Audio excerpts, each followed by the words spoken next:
Dear colleagues, let us start our research seminar. Today our presenter is Levkun from Center for Institutional Studies, and he will present his paper in co-authorship with Daniel Marszalec and Alexander Teytelboym under the title Options for Complements, Theory and Experiments. So, please. Okay. Thank you for coming. I'm very grateful for the opportunity to present our paper on auctions for complements. And yes, let's get it started.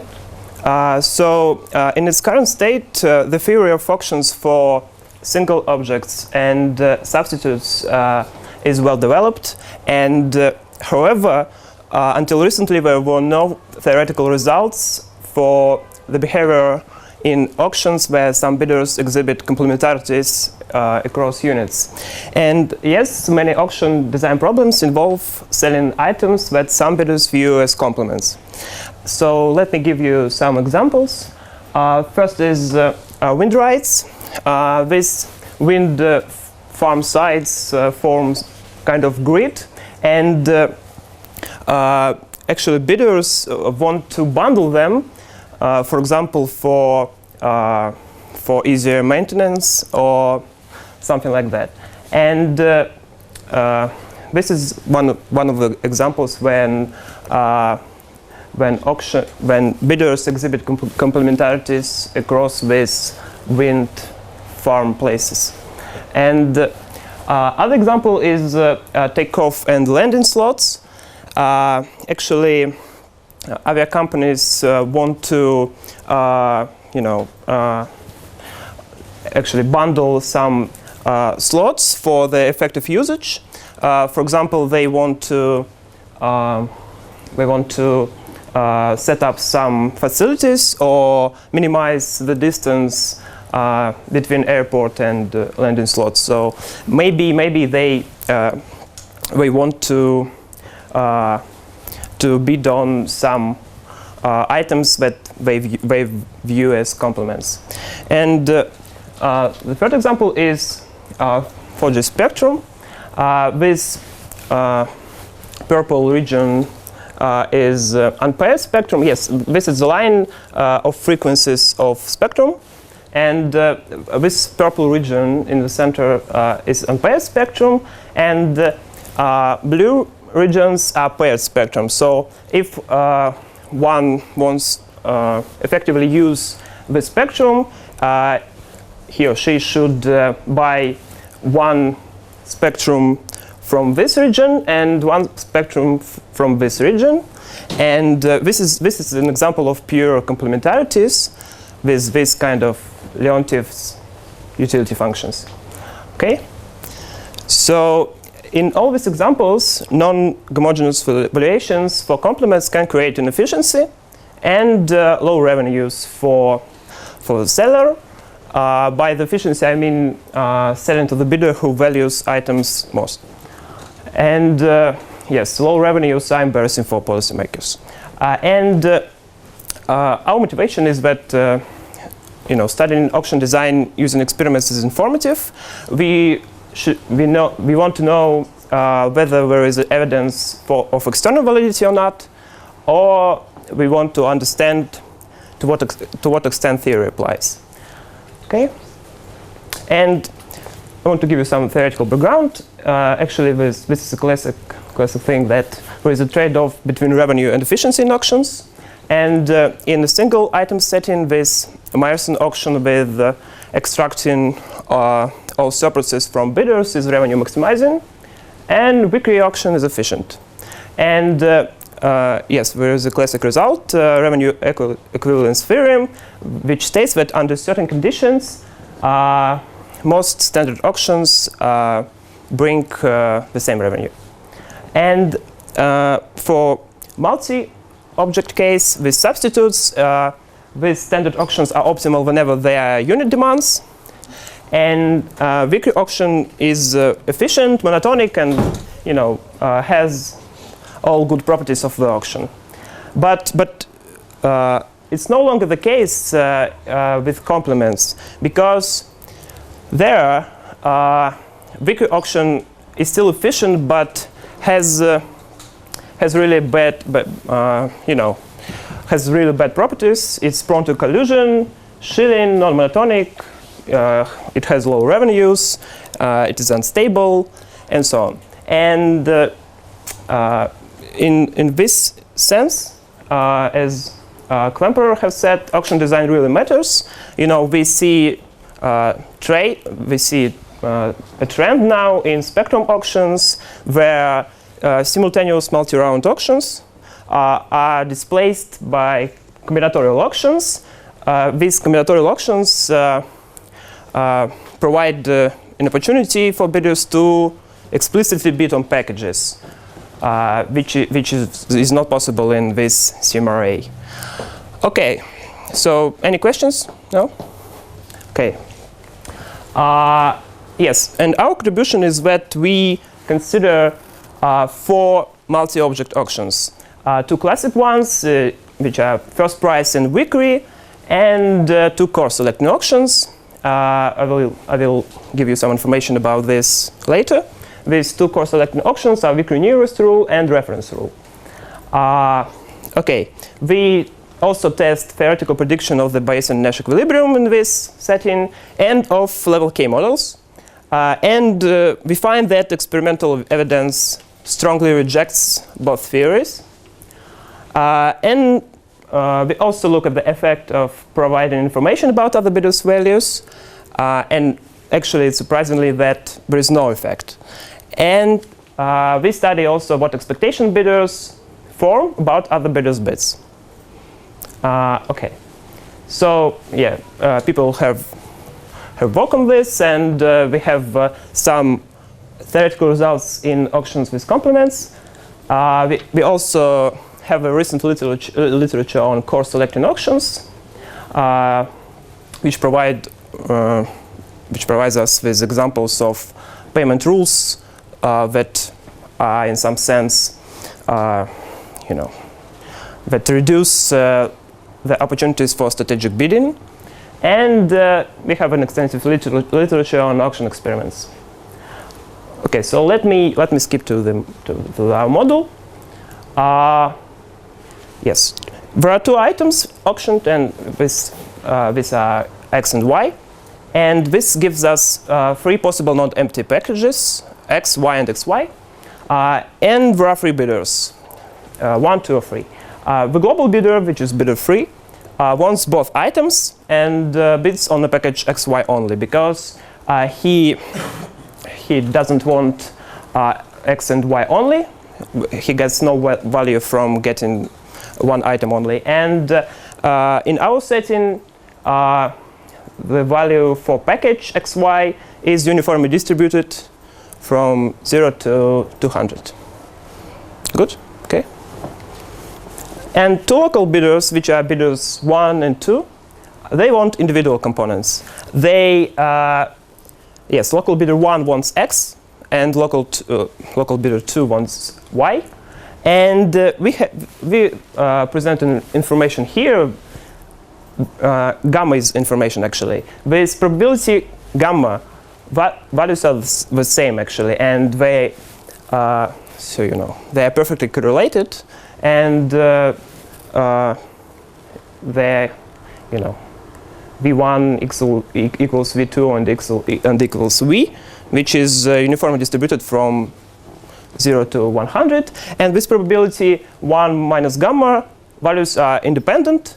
So so V1 and V2 are identically independently distributed from this uniform distribution. And they do not want each other's units, so they are purely concentrated on their units they want. Okay? Yes, so we have 3 information treatments for this gamma. Gamma can equal to 0. And this means that local bidders' values are drawn independently. We have gamma equals 1, which means that they are perfectly correlated. And gamma equals 1/2.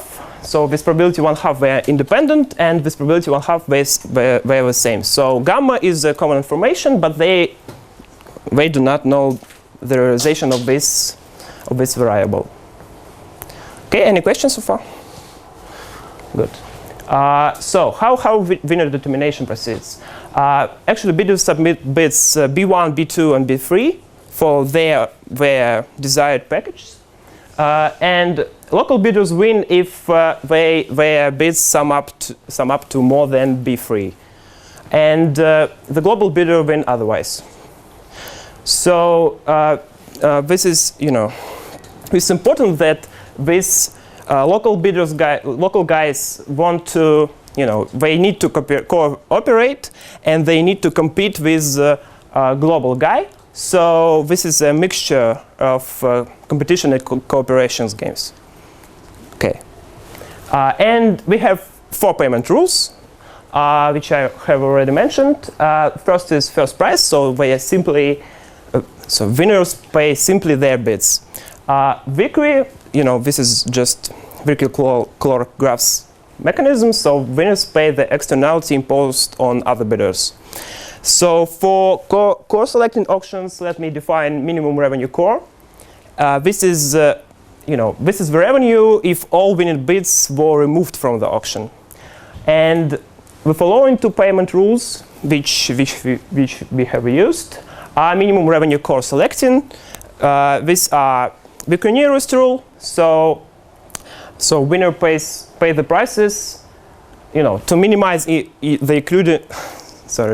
Euclidean distance from Vickrey payments, and reference rule.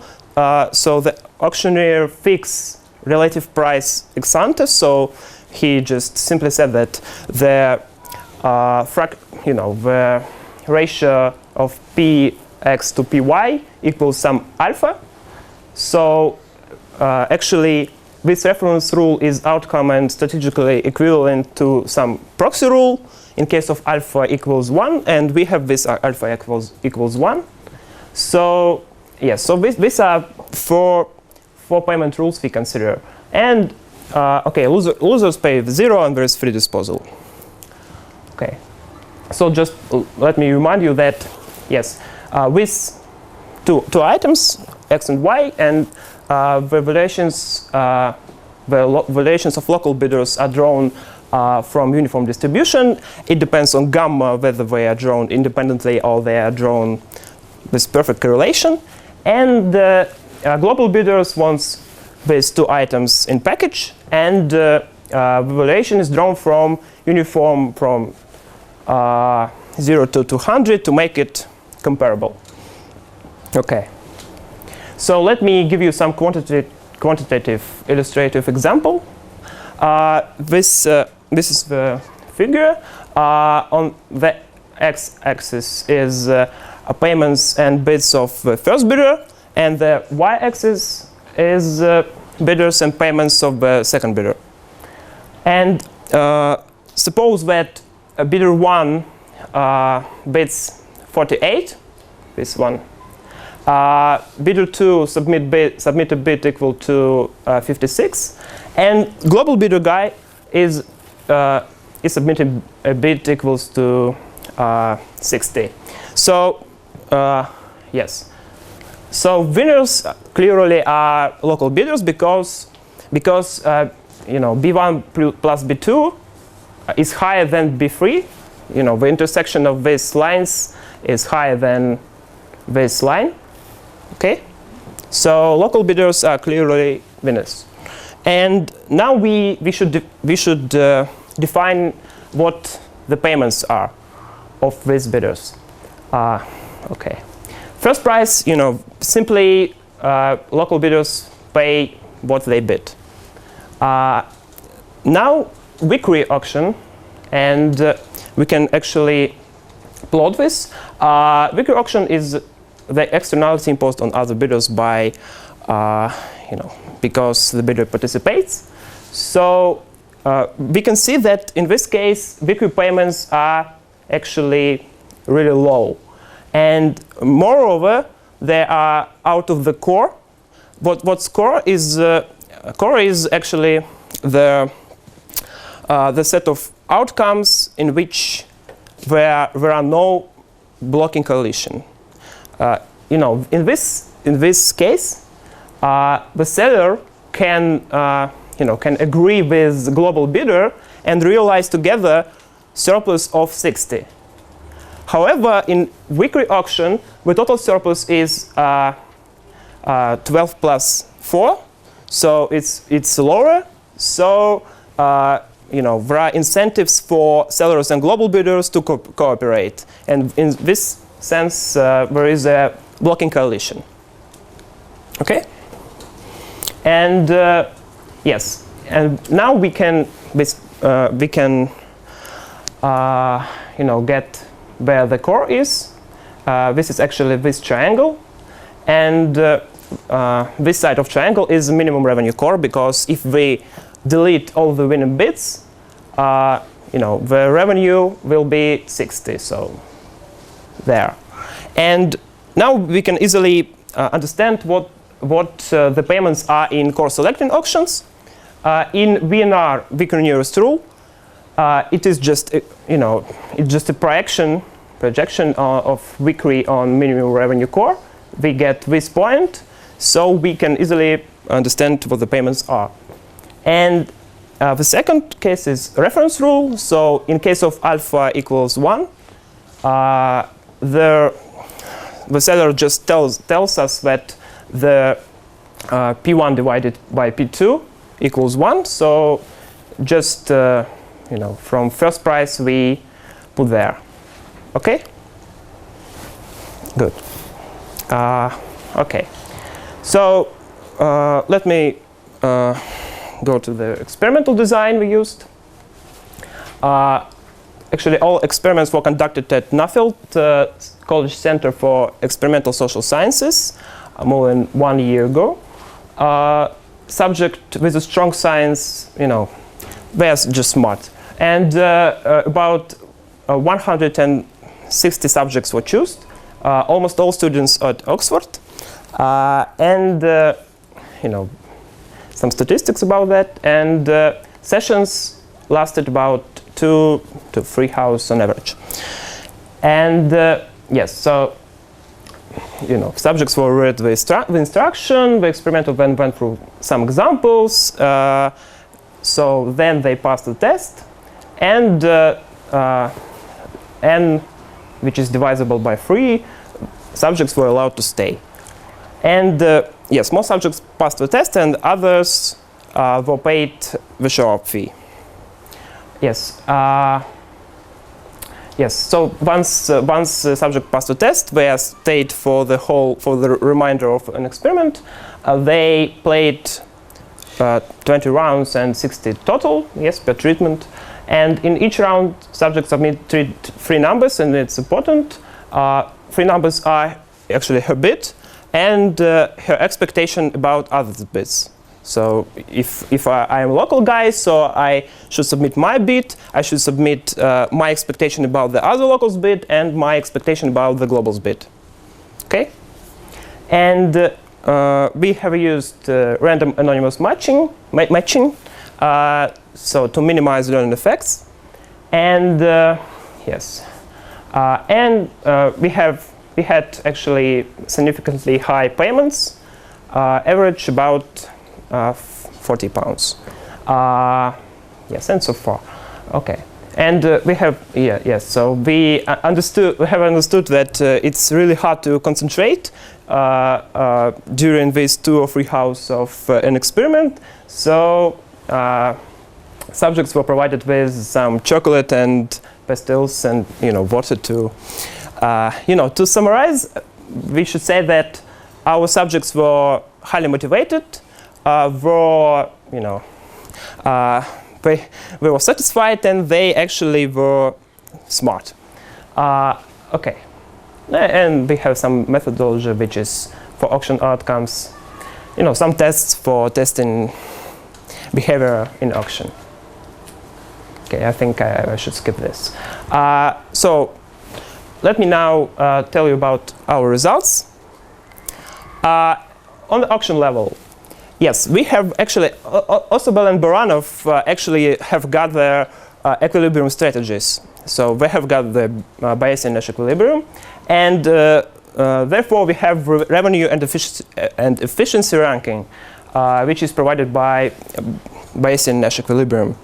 And we can notice that Vickrey performs good. Yes, so in terms of efficiency, it's a winner, and not a bad performance in terms of revenue. And actually, what we have got in data that this bolt is our results.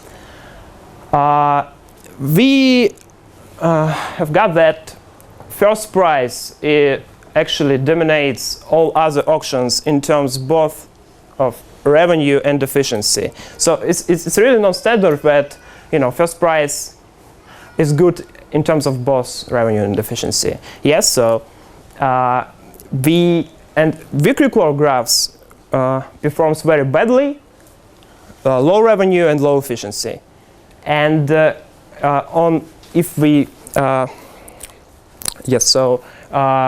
we have pool results, and this, it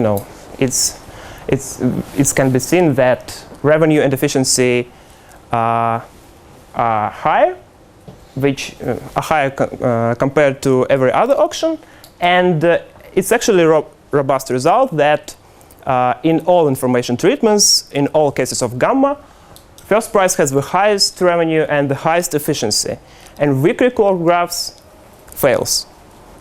Okay, so yes, so we should understand what's going on actually, and yes, why do Vickrey auction performs so badly? Yes, we can actually find another equilibrium in Vickrey auction. Yes, so the standard equilibrium is about Vickrey dominant strategies. In Vickrey auction, bidders have a Vickrey dominant strategy to bid truthfully. But there is another equilibrium. Suppose both local bidders bid 100 in the Vickrey auction, and they both win, and they both pay 0 because they have no externality imposed on other bidders. Yes, so I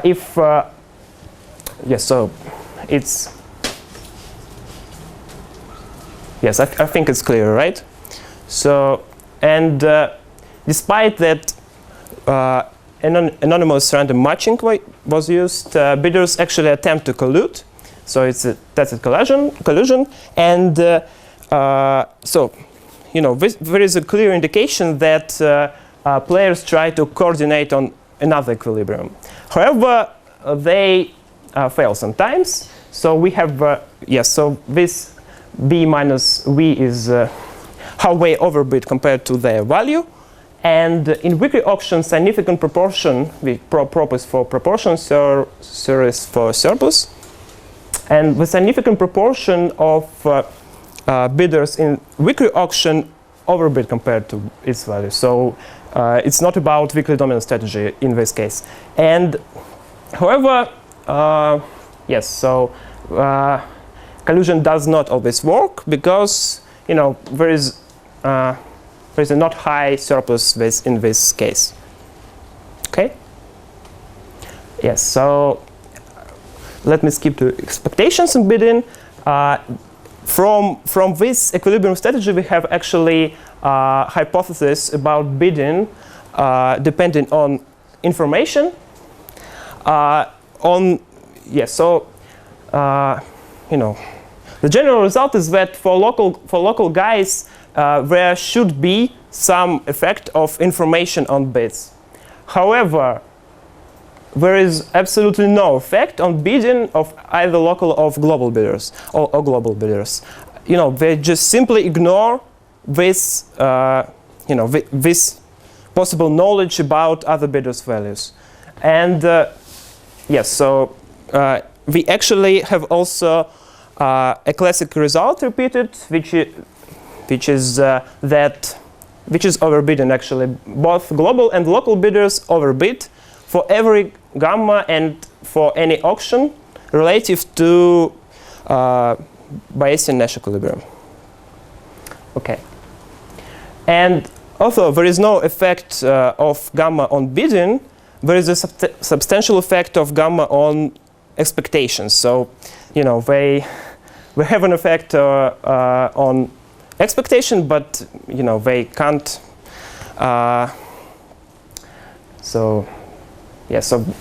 They do not maybe fully understand how to best respond to their expectations.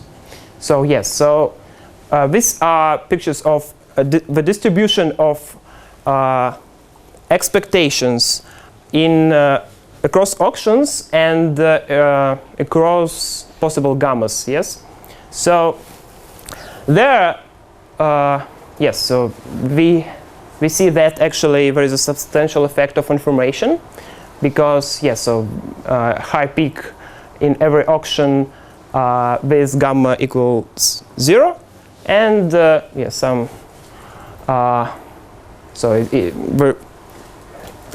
the peak is lower in other information treatments.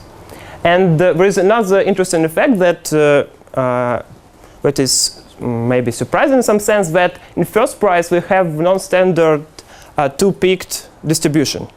So yes, so why is this non-standard? Because it can be the indicator that bidders try to actually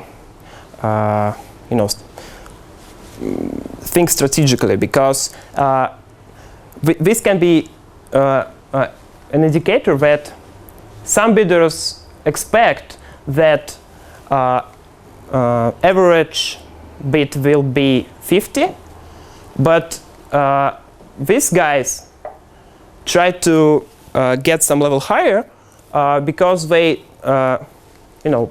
this is some sort of best responding to information. Okay? So yeah, I think this is more illustrative. Yes, so consider gamma equals 1, so perfect correlation. And in first price auction, we have this expectation, which is blue, and bids, which is red. And we see that expectations stochastically dominate bids, and this can be, so what's the reason for this? They simply expect that other bidders will bid this blue line, and I will best respond and try to some sort of free ride, because I try to bid lower and still win. Okay, is it clear? So and both expectation and bids are significantly higher than Bayesian Nash equilibrium. So Nash fails there. Okay, but in Vickrey, they attempt to collude without expecting others. So it's actually surprising that they collude, but they try to collude, but do not expect others to collude. Okay? Yes, so, and overall, bidders' expectations are incorrect. In this Vickrey and first price, for gamma equals 0, expectations are incorrect for first price and VNR. So overall, expectations are incorrect, so they have wrong beliefs. Good. So yes, I think I've already said about this. So we have seen that there is some sort of best responding. So maybe level K might work. So let me give you some background on this level K. Level K, in level K, we have a distribution of types, which is level 0, some non-strategic guy who play, this is just a first reaction to the game. He play at random uniformly, or he just play truthfully. And so level 1 is one level higher, and he assumes that others level 0, and I will best respond to these guys. Okay. Level 2 thinks that he's more smarter, because more smarter, right? And assumes that others level 1, and best response to them, and so on. So in experiments, the distribution of types tends to be stable and has most weights on level 1 and level 2. So yes, so this is the level of their cognitive abilities. So this is, not more than level 2. So we are understanding this. We concentrate on level 1 and level 2 too. Yes, actually, level K auctions in one object setting performs really good. So Crawford and Irberry find that level K model perfectly fit data with this level 1 and level 2 guys. And we have also a clear indication that in first prize in Vickrey, they try to best response to incorrect predictions of other bidders. So it can be an indicator for this level K. And however, we reject this theory in all auctions unless the same bidders have different levels.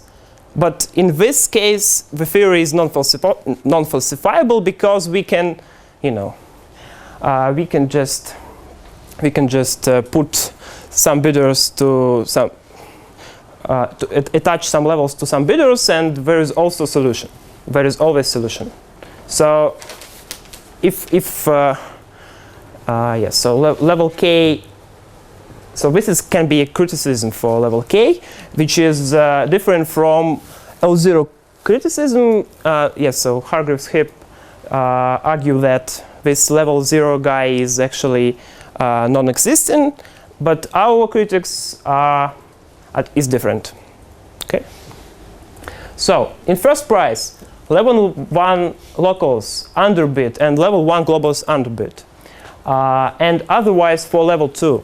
And this sort of oscillations is common for level K models, because in some class of games this level K model approaches Bayesian Nash equilibrium, then this K approaches infinity. So if they're infinitely smart, they then should come to the Bayesian Nash equilibrium. And what we got that. Yes, so green is Nash equilibrium, and this level 1, this dashed line is level 2. So clearly, level K model cannot explain data, which is red. Yes, so this is a spline for data, because it's too far from data, and yes, so and it's statistically. Sorry, it is. So we have statistical tests that reject that they are not the same. Okay, and also for global guys, so level 1 is actually pretty close to data, but if in this case, level 2 is closer to data. Okay. And the higher levels will converge to BNA? In some sort of games, actually, we don't know for this game, but generally for for some good games, it is true, right? So it can be, it cannot be. So it can be that red line is fitted by L22 or something. Yes, maybe. But it is strange to assume that some guys are level 22, right? If it fits the data. Okay. So for local guys, we see that level 2 is closer than level 1. However, for global guys, we see that level 1 is closer to data than level 2, right? Level 2 is absolutely false. And yes, so this is what I have already said, that we can assume that locals are level 2, global is level 1, but in this case the theory is not falsifiable. Okay? So yes. For course selecting auctions, we have that experimental results are inconsistent with level K, because in some cases equilibrium is closer to actual bidding than level K, in some cases it is too far. For example, yes, in Vickrey-nearest rule, level 2 explains the data better than Bayesian Nash equilibrium for gamma equals 0, but not for gamma equals 1, which is strange because this is the case of gamma equals 0. We see that level 2 is closer than Bayesian Nash equilibrium to data, and in case of gamma equals 1, we see that level 2, it's just cannot explain data, absolutely. And we also see that level 1, we cannot choose between Bayesian Nash equilibrium and level 1 because they intersect, and we can't think about that. So so level k fails in this setting. So we can conclude now because we have seen that in our setting Nash equilibrium fails, and the standard explanation for overbidding, which is level k, fails too.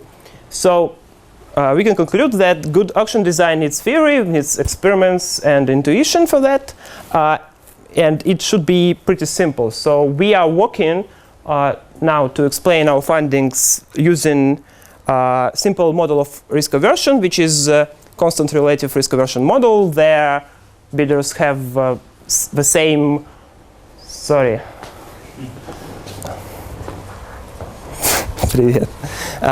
they have the same risk aversion parameter, and this is a common knowledge, right? Oh yes, come on. Okay, yes. Yes, we are working, yes. And we also want to figure out whether agents optimize given their expectations, because it's really non-trivial problem there, because local bidders should best respond to the distribution of the difference between global bids and locals bids. So it's really it's actually a complex problem, and we have only points, we have only expectations, but we have not a distribution of expectations. So we hope for more experiments that elicit these functions, these expectation functions, and elicit full bidding functions. So, and we should also think about behavioral theory of complex asymmetric auctions. For example, spiteful bidding. Maybe bidders have raising rivals' cost preferences. Yes. So, yes. Thank you for your attention. Do you have any questions?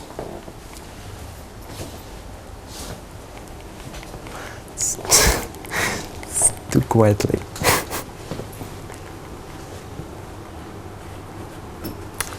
So?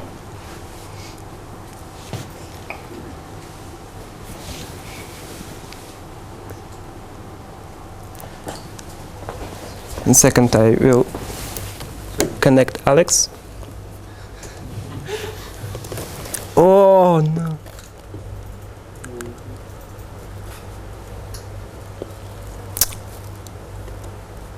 Как это? Okay, this is Alex's face. Okay. So, any questions? Alex, can you say something? Good presentation. Thank you, my co-author. I was trying to get Daniel on the line. He is in Tokyo, and he might be able to join. Co-author number 3. Yeah. Laggy. So maybe we should add one thing to make it completely clear that we falsify. Can everybody hear me or no? Yeah. Everybody. Okay, good. So we should make it clear. So if you go back to the slide about the first price auction. Yep. I think there was a very good question from somebody in the audience, which is what happens when you might have different levels. So let's just go back to the level K first price slide. Yeah.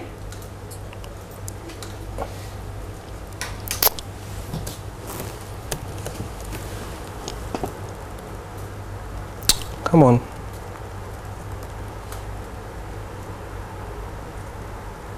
Okay. Okay, so so what you can see here, I think, I can't see it myself particularly well, but I think what you should see is that the level 2, this is for first price, right, Sasha? Yes, first price local, guys. So without doing any testing, what you see is that the level 2 prediction is closer to the data than Bayesian Nash. They're both rejected, as Sasha said, if you run a statistical test. But the point is, you can see that level 2 is closer. So if you were to have a level K explanation, the best one you can give out of these 3 has to be level 2. Yes, sure. Right? And so this is true for this. I think this is the local bidders, right? So if you go to the next slide, yes, you get the exact opposite result for the global bidder. And so the rejection is not even that. It's not even that. And so I should also add that if you iterate high levels, what happens is your levels are going to be in between level 1 and level 2. So if you do level 3, it sits above level 1, but yes, it should converge. And so as you increase the levels, eventually you will converge to the Bayesian Nash. So these 2 levels provide a kind of bound on where the bids should be. And so we know that the best possible level K prediction we can give is level 2 in the case of local bidders, and the opposite on the slide you can see now. Yes. Yes. Yes. It's level 1 for the global bidders. And so it tells you immediately that bidders seem to be playing different levels depending on what role they have, which is inconsistent with level K theory, because level K theory assumes that you have the same level in the same game most of the time, well, a lot of the time. And so here within the same game, we are observing that bidders seem to be playing different levels. Yes. And so for first price, what we can do, we can reject it across different levels. For Vickrey-nearest, we actually vary the information treatment, and the information treatment again gives you an inconsistency. So this is all for local bidders, because in the global bidders, bids are always their value in Vickrey-nearest. It's a dominant strategy. This is all for local bidders, but as we vary gamma, the level of the bidders should not change. But as you can see from the pictures, actually you either get a good prediction from level 1 or you get a good prediction from level 2, depending on what information you use. So there's 2 ways in which we're basically rejecting the level K hypothesis without having to rely on, tweaking level 0. So it's a very strong rejection. I hope Sasha made it clear enough. And maybe this was less clear than his explanation, but I thought I'd add this. Okay. Thank you. Oh! Залагивает. Я понял. Это видео того, как он уже слышал. Okay. So, good? No questions? It is difficult to ask questions when the main claim was that you are rejecting K-level theory. Yeah, this is maybe. Okay, so... Maybe you need then another focus about what are you going to do next. Yes. And as I understand, this is the question is how to include bounded rationality in auctions behavior, something like this. Yes, we actually have a reject of level K theory, which is already a result, because in one case, in one object auction, it works really good. So if we are considering now auction with complements, it fails. So this is already a result. This is an already result. Okay, but yes. So we have thought about other behavioral explanations, which is there are a few of them because we have loser regret explanations, but we do not have the data about emotions. We have joy winning explanation, but basically in some previous experience where was shown that it's not enough to reproduce the data, and what's also, and we have actually risk aversion, which is if it works, when all is good. So because yes, so actually we have also quantum response equilibrium, which is failure to optimize given right beliefs. But we have seen that that bidders do not have correct expectations, so it's not the case of quantum response equilibrium. So, yeah. Can I say something? Yeah. So this wasn't meant to be originally an experiment that was trying to divide different theories, right? So the way that a good level K experiment is usually done is that you can separate the level K prediction from predictions from other theories like, just plain risk aversion, joy of winning, Cursor equilibrium, quantum response. And then and this is what Crawford and Riberi do, and then they say, look, the best explanation is level K.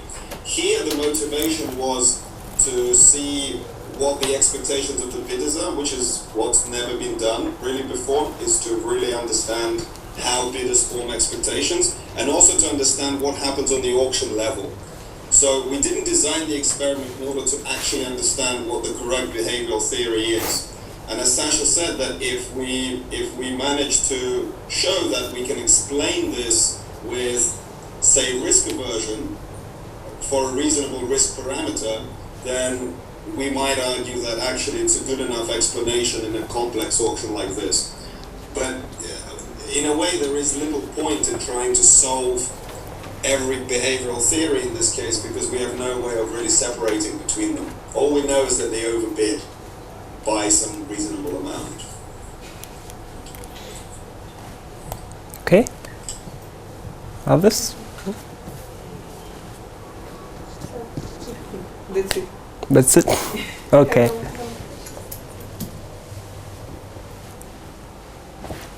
So we have to finish, right? Or no? Thank you for coming. Okay.